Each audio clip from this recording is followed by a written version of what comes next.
Hey friends, welcome to this first video about the Power BI desktop interface. So before we get started, let me just say my assumption here is that you have never worked with Power BI before, so it's completely new for you, which is great because this allows us to explore it together.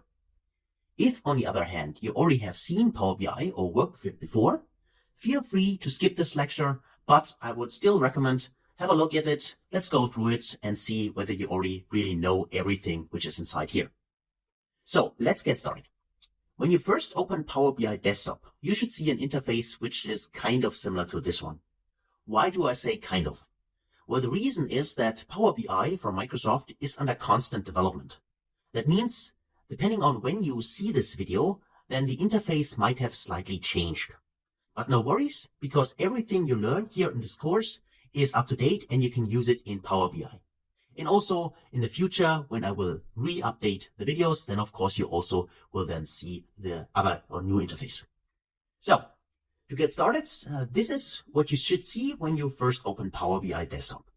So normally there's also a pop-up window, but I already closed this, and then this is actually the interface you have at the beginning.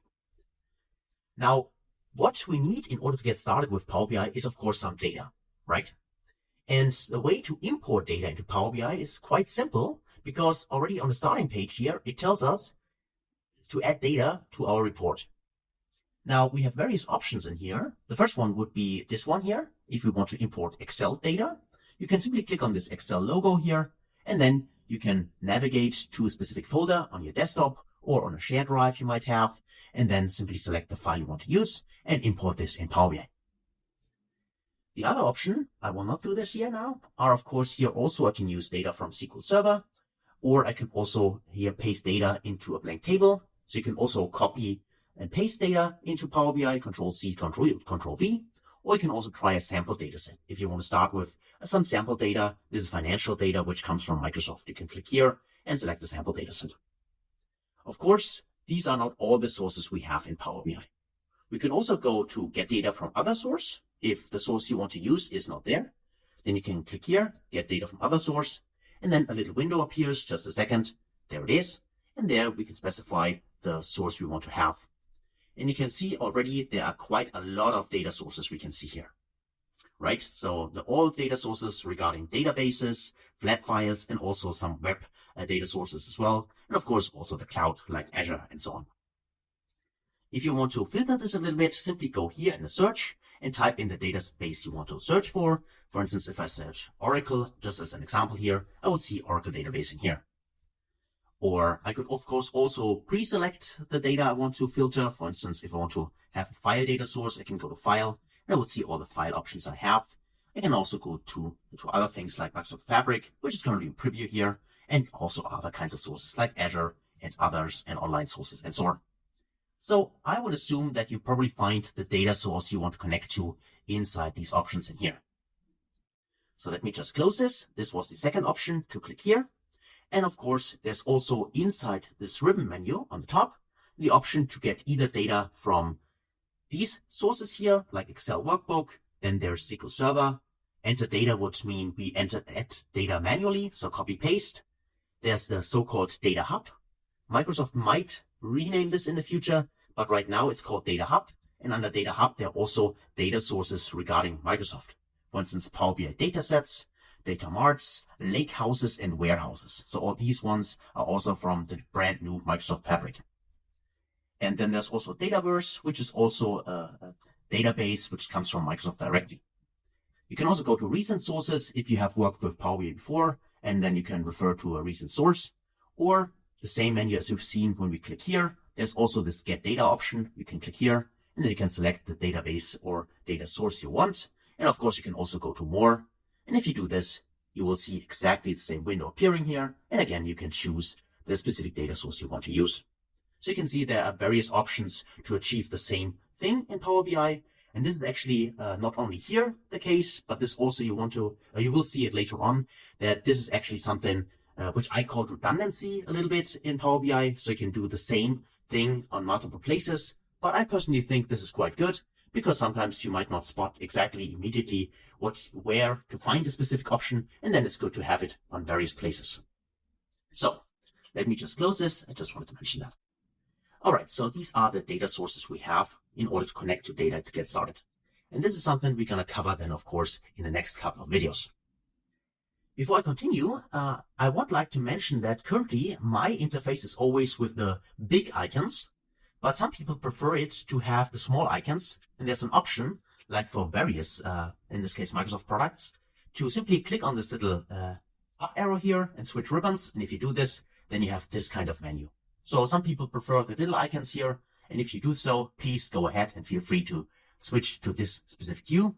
But during the course, I will keep the bigger icons here because that's what I'm used to and that's what I prefer. But again, that's totally up to you what you prefer. So that's it for the data we have here. Then next, still under the home ribbon here, we have the option to transform data here. This is regarding queries and also refresh. Refresh is currently grayed out because we do not have any data in here, but the transform option is still it's already available. And what it does basically is, it depends on your prior knowledge, but what it is a so-called Power Query Editor. So if you have worked with Excel a lot before, then this is quite familiar to you.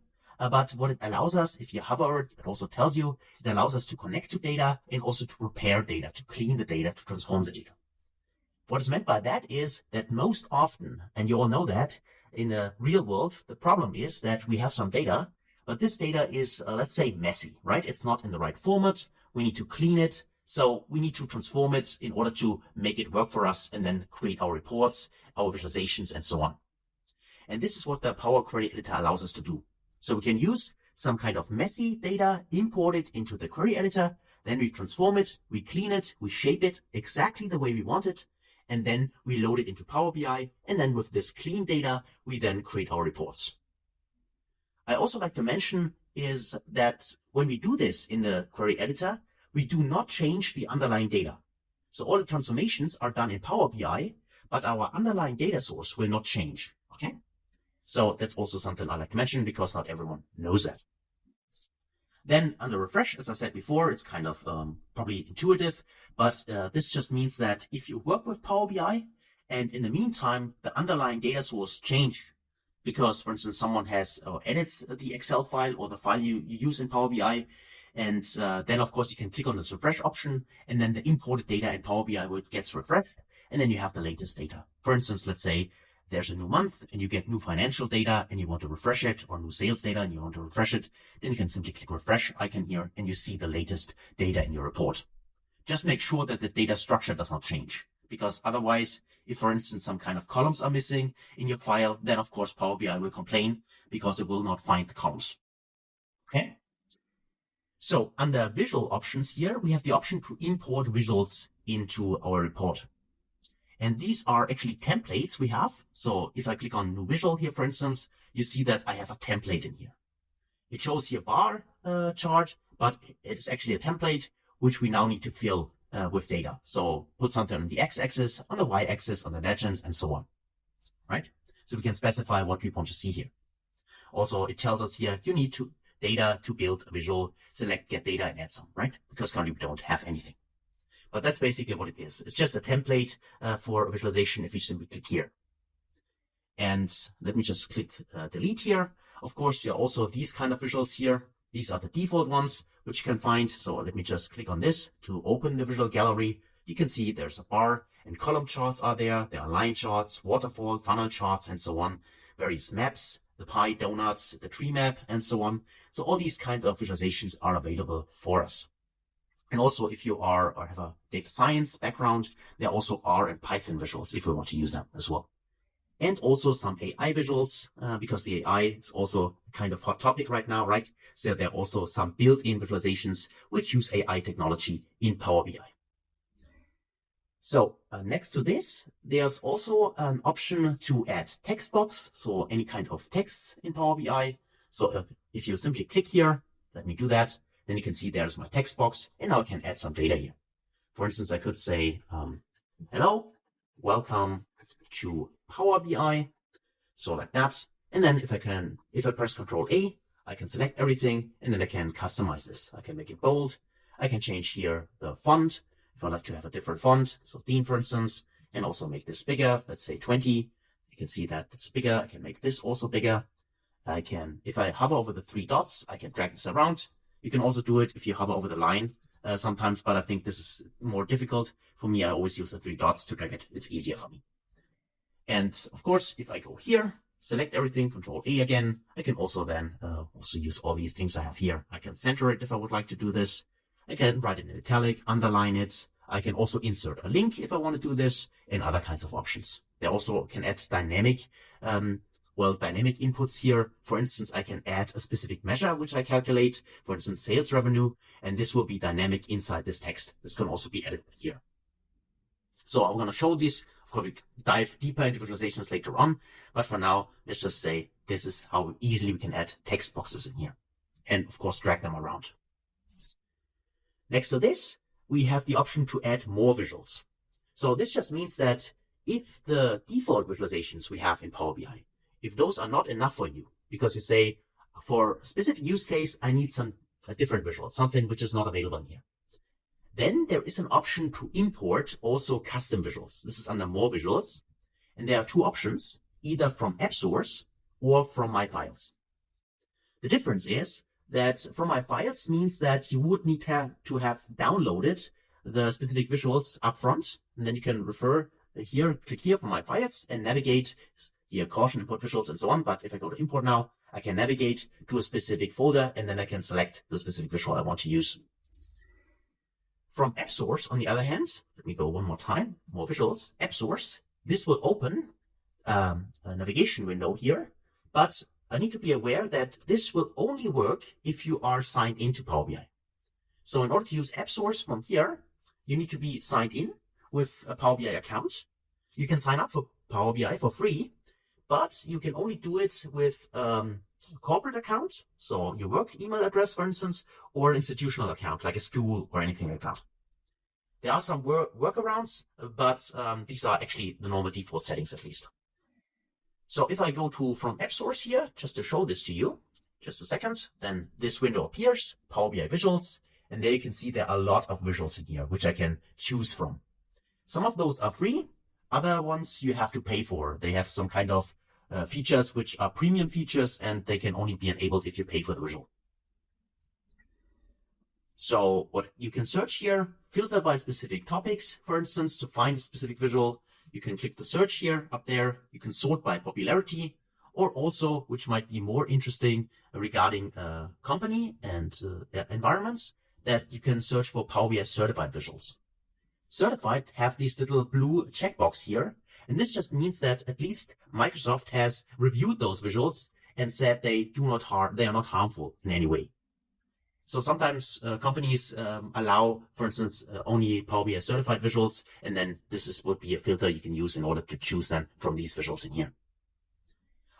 So of course, this is something you have to decide together with your IT department, right? Your IT admins, they of course need to approve specific visuals, and only then you can use them.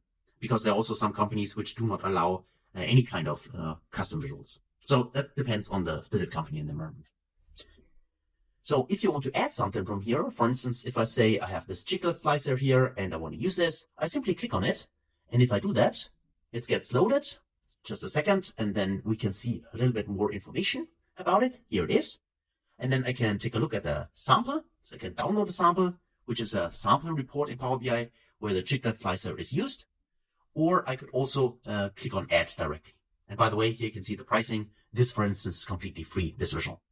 So I can go to add in here, and then I just need to wait. And now the import is successful. And if I go in here, under my visuals, you can see there, for instance, already there's the chiclet slicer, right? So this is now appearing here, and I could use it in my report. That's how easy it is to import specific visuals. Next to that, we also have the option to create calculations, which is DAX in Power BI. So DAX is the formula language in Power BI. Like in Excel, we have formulas. In Power BI, we have DAX. And there are two options in here. There are the measure option and the quick measure option. Both of them are currently grayed out. The reason for this is because we currently don't have any data. And if we do not have any data, then of course we can't create any kind of calculations based on data. If you're wondering what is the difference between a measure, new measure, and quick measure, well, if we click on new measure, and we will see this during the course, then this would mean that we need to write DAX completely from scratch, right? If you click on the quick measure option, then you have the option to simply drag and drop specific, columns from your data in this option, in this quick measure option, and then Power BI will create the DAX formula for you. And there's also an option, if it's enabled by the admins of your IT department, to simply write text, and then based on the text on your question, then Power BI tries to create the DAX formula in order to solve this question. So they might be quite powerful, these quick measures. I still feel and I think that it is important that you need to learn DAX and understand DAX. The reason for this, and that's why we focus on creating DAX measures during this course, is of course, maybe the quick measure will not give you exactly the specific result you need. Maybe you have a certain use case, and this use case cannot be accomplished by simply using the default quick measures. And then you need to tweak, you need to transform, you need to change the DAX measure a little bit. But if you have never used DAX before and you don't know how DAX works, then of course there is no way you can modify the quick measure exactly to the way you need it, right? And that's why it's very important to understand DAX in Power BI, and that's why we focus on creating DAX measures ourselves. Next to that, we have the sensitivity labels here. This can be enabled by your IT department, and this just means that you can add a sensitivity label to your specific Power BI reports and also inside the Power BI service. And that just means that if you do this, then when other people in your organization use and interact with your report, they will see the sensitivity label, and this might have an influence how they can interact with the report. For instance, if it has a confidentially sensitivity label, that means that, for instance, that people are not allowed to download the report or to print the report as a PDF and so on. So this can be turned off by adding sensitivity labels. But this is something which you do not decide on your own. This normally at first needs to be, activated by the IT admins. And then you might think with your colleagues and also with your organization, your department, maybe which kind of sensitivity labels is the right one for our reports. Next to this, we have the option to publish our report, so sharing, because at the end of the day, here we are in Power BI Desktop. And what we do is we analyze our data, we clean our data, and then of course we create a report which we want to share with, for instance, the board members or our superior or our colleagues in the department or whoever we want to share. But at the end of the day, we want to share our report. And in order to do this, then normally we do not save the report and send the Power BI file via email. Of course, we could do this to a colleague, but normally we would like to have the option to create the report, then send it to the Power BI service. And that's what's meant by publish. This just means that you send your Power BI report to the Microsoft Cloud, so the Power BI service. And then your colleagues only need to use their browser in order to access your report and interact with it. And also the experience, of course, is a little bit different because they are the users, the consumers of your report. They do not need to have all these options here to enter data and so on. They only want to see the report. They want to click in the report. They want to filter and slice and dice the data. And this can be done via their browser after the report has been published, using this publish option when you share it. Of course, this also requires a sign-in, so an account for Microsoft, because otherwise you cannot send the data to the Power BI service. But of course, if you use Power BI inside an organization, then of course they have their own Power BI. Not their own, but they use the Power BI service. You have your own, let's say, space inside the Power BI service, and this way you can securely then share your reports and inside the organization. So that's it actually regarding the home menu. So you see there's quite a lot. Also, what I did not mention here are these options here, but probably if you have worked with any kind of Microsoft product before, then you're familiar with those. Because this is just, for instance, we can cut, we can copy something, we can copy or also the format and use it on a second visual and so on. So this can be done here using these options. These are kind of the similar in PowerPoint, for instance, but also in Excel, they're also available, most of them at least. So that's it actually under Home. Then under Insert, that's the next one. If you go here, then again, you can see that there's an option for the visuals. That's what I meant when I said or talked about redundancy. If you remember, then for instance, we have the visuals here we can simply select something, for instance here, and I have my template in here, but that's actually exactly the same as if you go back to home and do it from here, right? This is actually exactly the same as you find here. And also there's this more visuals, which again refers to the app source, or also import data if you have downloaded them on your local drive. Next to this, at the beginning here, I just want to mention this as well. This allows us to add new pages to our report. So you can see here, we are currently on page number 1. I can also double click here and rename it, for instance, start. I press enter. This would be now the starting page. I can right click here. I can also here rename the page if I want to do it this way. And I can also duplicate the page. And this can also be achieved here. If you go new page here, again, you can also duplicate the page, start, which we currently selected, or I can create a blank page. And the blank page, either click it, create it here by clicking on it, or you go down there and click on the plus symbol, new page. This will do exactly the same. So let me just right click here, say duplicate. Then you can see I have a duplicate of start, and now I have 2 pages. And I can rename this. I can say this, for instance, hello page number 2. Let's say number 2, like that. Okay. Let me press enter, and you see that now I have a different here. And if I go back to my starting page, you see that this would be page number 1, and this will be page number 2. So again, let's say this one here. That's, for instance, is my page 2. Okay. Of course, you can rename this then exactly the way you want it. And you can also, by the way, like to mention this, if I click on start here, I can drag it, I can place it here, and now page number 2 is the first page. Starting page here is the second page. And again, select it, let me drag it up here before, and now it's there, right? If you want to reorder the pages, you can do that quite easily by simply dragging and dropping the pages. So that's what you find here. Next to this, we have, again, here various visuals. But all these visuals, which you can see here, for instance, the key influencer, which is an AI visual, the decomposition true, also this AI driven, and also the smart narrative, this also AI driven visual. But these visuals you can see here, they are also part from the visual box here. So they are also these ones here, for instance, you can find them here under AI visuals. And the same is true for these ones which appear here, which are coming from the Power Platform. So maybe you've heard of it, maybe not. But this, for instance, is Power Apps, which allows you, which is also part of the Power Platform, and allows you to build your own apps with no or low code, right? And then there's also Power Automate, which is also part of the Power Platform. This allows us to create automatic workflows. Meaning, for instance, let's say you have, if an email arrives, then something needs to be triggered automatically. For instance, then a team message needs to be sent that a new email has arrived to this specific email folder, for instance.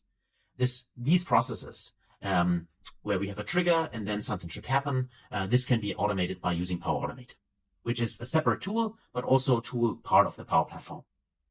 So if you are interested in that, of course, you can dive into this further. And these options here just mean that we can use Power Apps which have been built inside Power Apps, or Power Automate workflows which have been created inside Power Automate. Those can be used inside Power BI as well. So this just means that. So there's a Power Apps visual, which I can click, and then if I have built a Power App, I can use this Power App inside Power BI and interact with the app. So these are options which I have here. This just means, I like to mention this because this just means that the Power Platform itself is interactive. So I can use Power Apps, for instance, inside Power BI, but I can also use Power BI reports inside Power Apps. So that's just meant here. And then again, we have the text box, which you've already seen in here. And also we can add buttons, shapes, and also images. So for the buttons, I can go here, and then I can insert any kind of button I want. So you can see a lot of buttons in here, but also for the buttons itself, you can also change, for instance, the specific icons we have in here. And there's also the navigators. There's a page navigator and also a bookmark navigator.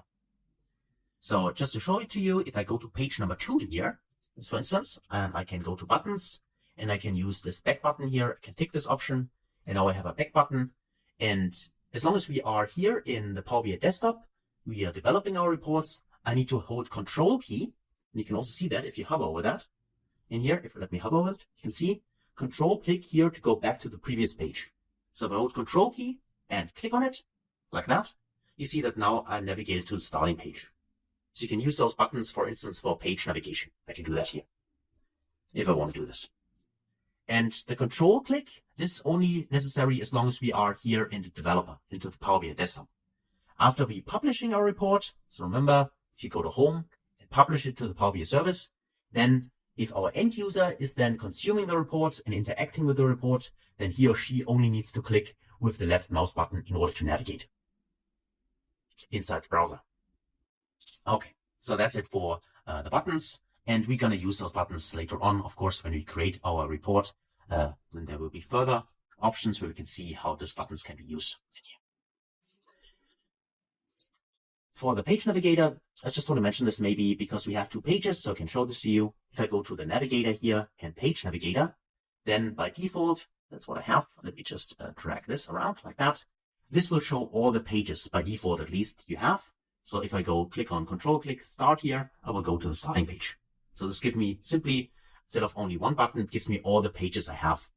So if I click on the plus symbol and add a third page, page number 1, if I go to page number 2, you see that also page number 1 is there. So this will be automatically extended if I have additional pages. Let me just delete the page, click on that little cross symbol here, go to delete, and now you see I only have 2 pages left.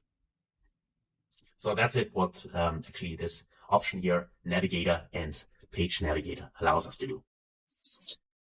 Shapes, I can insert various shapes in here. So let me just do that as well. Let me just click on any of those shapes. So for instance, this one here. And now I have my shape in here, which I can customize further, the shape itself. So if I go here and let me just go to the view option here, let me just check the formatting option here for now for the shape here. And then of course I can go to the shape style here and I can change here, for instance, the color if I want to do that. So different color in here and so on. I can change everything here. But also this is something we're going to cover later on as well. I just wanted to mention that you can do that.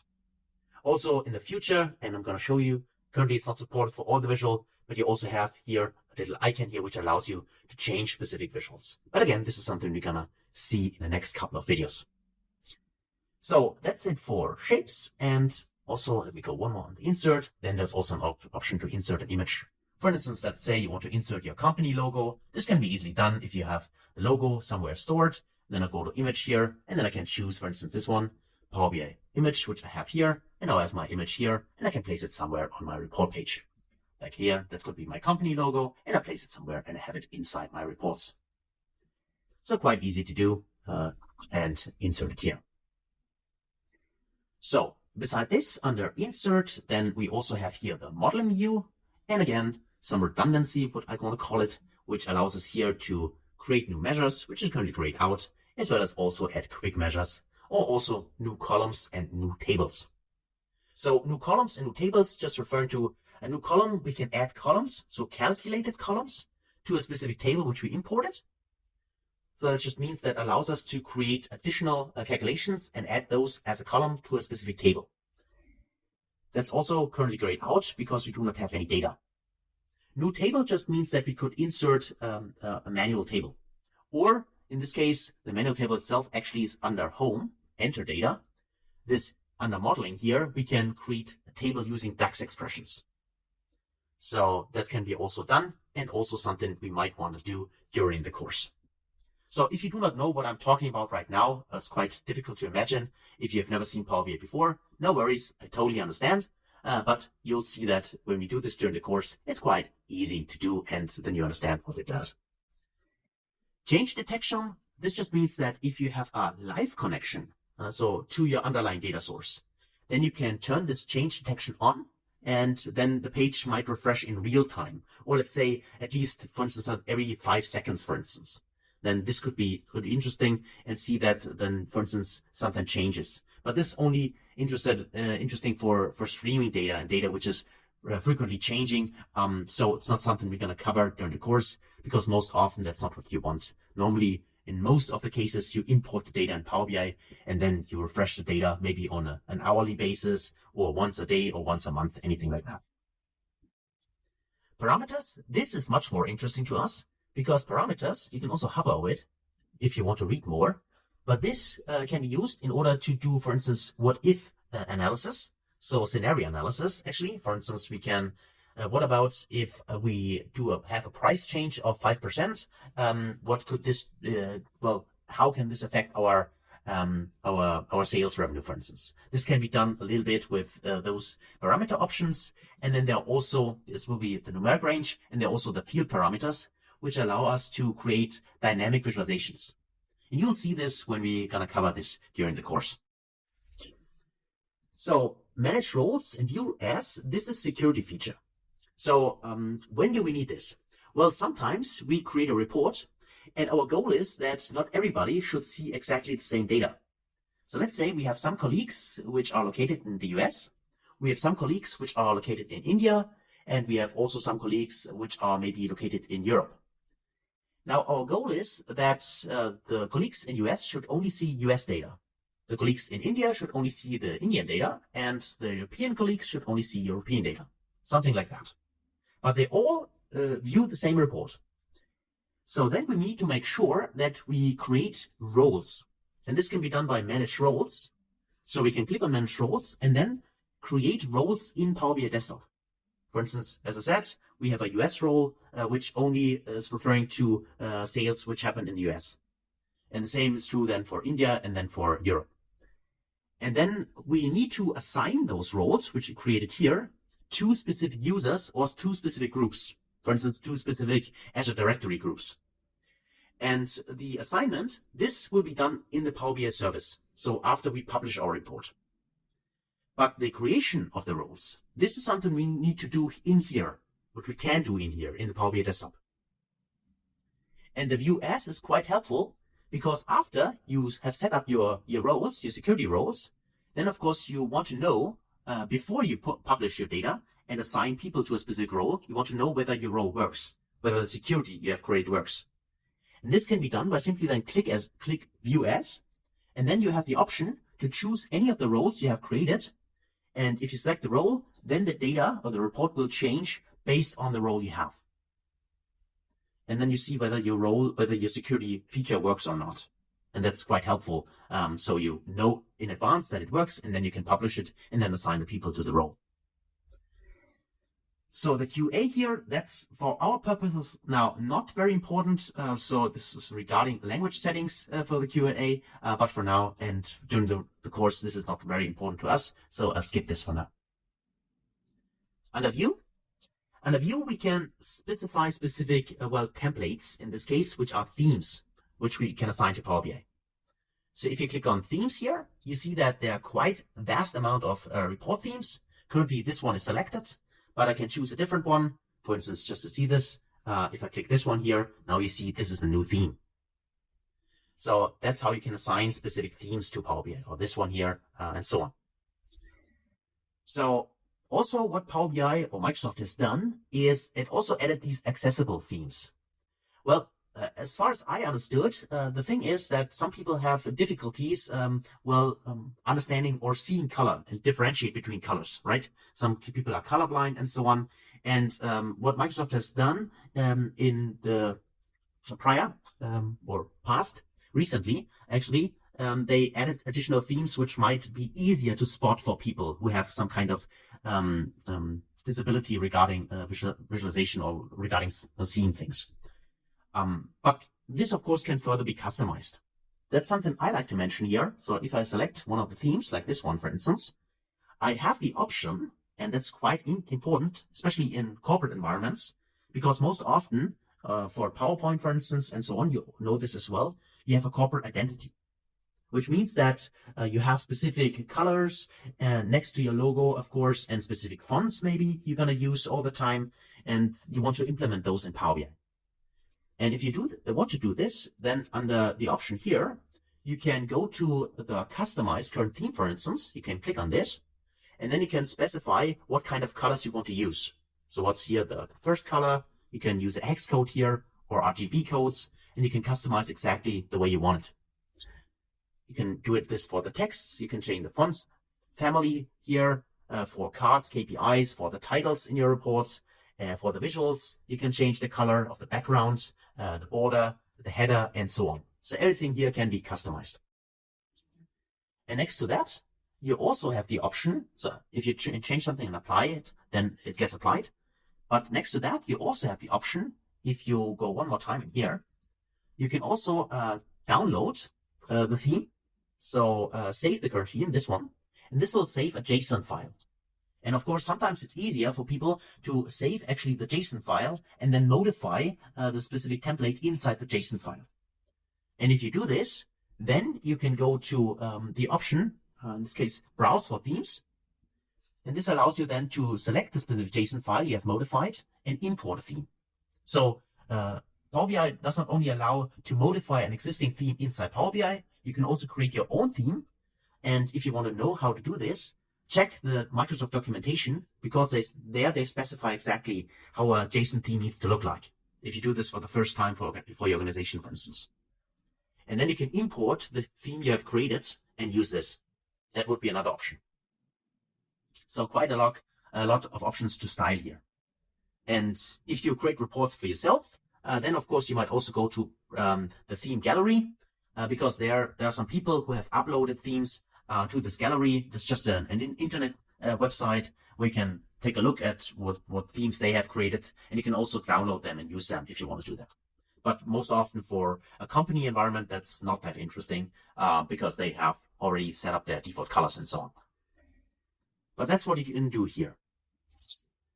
Next to the theme options here, we have the page view. The page view allows us to fit with and so on. That allows us here to change how the Power BI report looks itself. So default is fit to page, but you can change this to fit with and also actual size, especially if you create a Power BI report which is bigger than the default size. The default size is normally the PowerPoint, the same size as PowerPoint. By default, I think it's 1600 pixel times 900 pixel. I'm not quite sure, but I think something like that. But you can also change it. So if you have want to have a report with a scroll bar, which is much longer, for instance. So the default is fit to page, and probably we're going to use this the whole time. I just want to mention what this is, so you know that. Mobile layout allows us to create mobile layouts for our report. So if I go in here, mobile layout, you see that now I can create a custom report based on what we have inside our report for mobile devices. And this is quite interesting because that means we can create a different report for mobile devices. So let's say the CEO of our company also consumes our report, but he or she maybe is not interested in all the visualizations we have, only specific ones. For instance, only the key KPIs and not everything we have in our report. And this allows us, this mobile view, to only drag, you can see here the elements which we currently have, not that much because we have not created so much, but you can see all the visualizations and also the icons and so on we have. And you can simply then drag and drop things directly inside the view, like that. I'd like to add the logo. I can make this bigger here, for instance, and then I have my logo. And then I like to have this this box here, the shape. I can drag this in here, and then I can also make this bigger if I want, like that. And of course, I can scroll down and then add additional elements. So the beauty here is that you can really customize the mobile view and make it completely different from the original view, if you want to, and if you have the need for that. And you can also just click on this if you want to remove all the visualizations. Click on it, and yes, I want to remove everything, and then you can start from scratch if you want to do that. So this can be done in here. There's no need to do it. So if you do not specify a specific mobile layout, then by default, of course, on a mobile device, when they have the Power BI app, then they would see exactly the same report as you have created for the normal. So switch to desktop layout, let me do this, then they would see the report like that. So it's up to you whether you have a requirement for that, but I just want to mention that it is available if you need it. These options we have here, there are the grid lines, snap to grid, and log options. And grid lines just means that we can see the grid lines in the end, at the back. Snap to grid just means if you tick this option, then the visualizations are snapping to the grid lines. And log objects, if you tick this option, also sometimes helpful. That just means if you tick it, then now you cannot move the visuals around. They're all now fixed currently. They are locked. That's sometimes helpful if you create a report and you do not want to drag anything around while you're creating your final touch, or you want to interact with it. So that's it actually for that. Next, under log objects, that was the last one we checked. I unchecked it again so I can move the visuals around. There are these options here, the show panes. The show panes, this is what we need to select in order to show our panes on the right side. Currently you can see that the filter pane is activated, the data pane, and the formatting pane. And I always encourage you, hover over it, something, and then you get some more information about that. But the filter pane here, this is, if I make this bigger, that's where we can drag filters in order to slice and dice the data. Currently it's checked, so it's available. If I uncheck it here, you see that now it's gone. The same is true for the data and the formatting pane. The difference is that only one of those is currently selected here or visible, which is the format. If I check this one here, that's the data one, the little cylinder. Now you can see, you would see at least, you see this later on in the next couple of videos, there you can see your data. So all the columns you have in your data set. And if you add additional ones like bookmarks here, you would see them appearing here as well. And selection, and then for instance, performance analyzer and sync slicers. So you can add all of them in here. And if I want to see them here, I just need to check it and then it appears here. I can also, of course, click on the cross symbol if I want to remove it. So you see, if I close it now, then you can see it's also not selected anymore. And I need to reselect it in order to see it again here on the sideline. If you want to see more than just one at the same time, because you see that if I select the other one, then this one always gets changed. That might change in the future, but currently, at least in Power BI, it's implemented like that. You need to right click on one of those and say, open a new pane. And now you would see them next to each other. So you can achieve this if you want, but by default, you always will replace the one you have currently in here. So for instance, if I go to bookmark here, you would see that now the bookmark will replace the other ones. If you want to add 3 of them, go here to the next one, like that one, open new pane, right click here, open new pane. You can add them and see them, all of them. But by default, as I said, select one of those and the other ones are just removed. This one here is removed, the bookmarks is still there. If you close it like that, that's what I meant. Select one and the other, then it is overwritten. The filter one is always visible. That's there the whole time. That's the difference. But again, this might change in the near future. Currently, it's implemented like that. So next to the panes we have in here, let's go to the optimize option here. This is all regarding the optimization of Power BI. So pause visuals just means that you pause the visuals so you do not, the visuals don't filter each other. Because the default behavior, and you also see this, we explore this together, is that if you click on a visual, then the other visuals get filtered. But if you want to pause this, if you do want to disable that, you can click on pause visuals. And refresh visuals would then refresh the visuals. There are also a few additional optimization presets. Take this one. By default, it's interactivity between the visuals. So that's what I meant. If I say click on a visual and the other visuals get filtered, but you can also choose query reduction or customize. If you click on customize, this would open this pane, and this can then disable, for instance, certain kinds of filtering between the visuals. These options are normally only important if you have some kind of performance issues in Power BI. So if you have really a lot of data and it takes a long time to load, then it might make sense to dive deep into this. But by default, that's something you don't need to activate here. Because if you have a smaller data set, and even, let's say, a data set with a few million rows, also not a problem in Power BI. That's normally not an issue, though you don't need to refer to the optimized window here. But if you have really some kind of performance issues, then these options might make sense to dive deeper into. Apply all slicers. That just means that if you have various slicers, you have the option to add this to your report. I'll also show you how that works. And then you need to click this apply all slicers. And only if you click this button, then all the slicers you have set up, for instance, you specified a certain country and specified a certain product and so on. And only if you click the apply all slicers button, only then those slicers get applied on the visuals. So also something which might make sense and helps to improve user experience, maybe if you have a lot of slicers, but also improves regarding performance. It helps improving this. Under help, there's something about the information about Power BI, so what kind of version you currently use, There are also some kind of training videos that's also coming from Power BI, so from Microsoft directly. Normally, you can go to the documentation. You can read more if you want to do that. You can also go to the community if you have a specific question, and all these things are available here. I think most of them are self-explanatory, also if you hover over them, so I don't dive too deep into that for now. External tools. This just means if you have installed some kind of external tools which you want to use in Power BI, then those tools will be visible here. You can see that I have installed a few tools.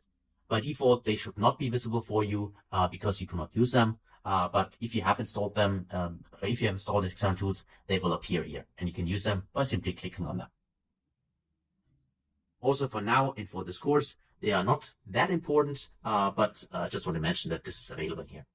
And I also have a kind of a second course where we dive into Tabular Editor if that's something you are interested in later on.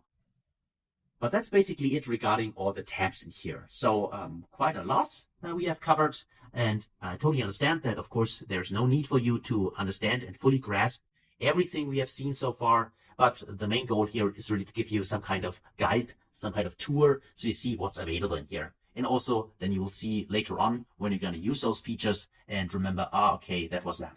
Okay. Before we end this video, there are also a few additional things I'd like to mention. These are these three tabs here. We have a report view. That's the view we are currently on. This is where we can see all the visualizations we have built, all the report pages. But then there are also two additional views. Also, we check them out later on. The first one here is the data view. The data view will just show the tables we have. So after we have imported the data, we will see all the various tables we have in here, and they will also appear here. You can think of it like really a view like in an Excel sheet. So we can see exactly, okay, what kind of data is there. We can also have the option to filter a column and so on, but we'll see this later on. I just want to mention that there's also this data view in here. And finally, very, very important is the model view. The model view here shows us all the tables and the relationship between those tables. So if you have some database, some SQL background, you know that normally you have a fact table and various dimension tables. That just means you combine information from various tables and then you filter data based on the relationships you have. Now, if this is something completely new to you and you do not know too much about joins, for instance, and relational tables, relational databases, then you might have some prior experience with Excel, for instance, right? And if so, you probably know that in Excel we have, for instance, VLOOKUP or index match, these kind of options. Or in newer Excel versions, there's this XLOOKUP, I think it's called, right? But the idea is that you do not have everything inside one specific table. You might have some additional information which comes from another table. And in order to link this together, then you can do a VLOOKUP, for instance, or an index match. So you basically map the data from the second table to your first table based on a common field. And that's basically how the relationship work in databases or in Power BI as well.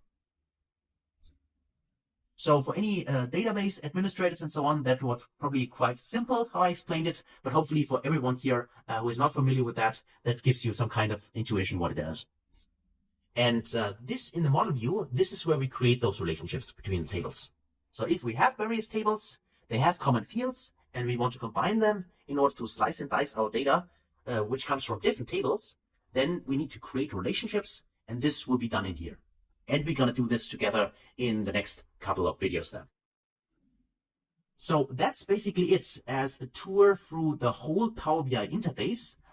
These are two videos, lectures, quite long in total. I get that. And as I said, I do not expect that you keep everything which you've seen here, but hopefully if you're brand new to Power BI, that gives you some kind of intuition, some kind of guide. And so you know exactly, okay, that's the interface I'm going to work with, or we're going to work with together. And hopefully that was helpful for you. So thanks a lot for watching, and I can't wait to see you in the next video. Until then, best guys.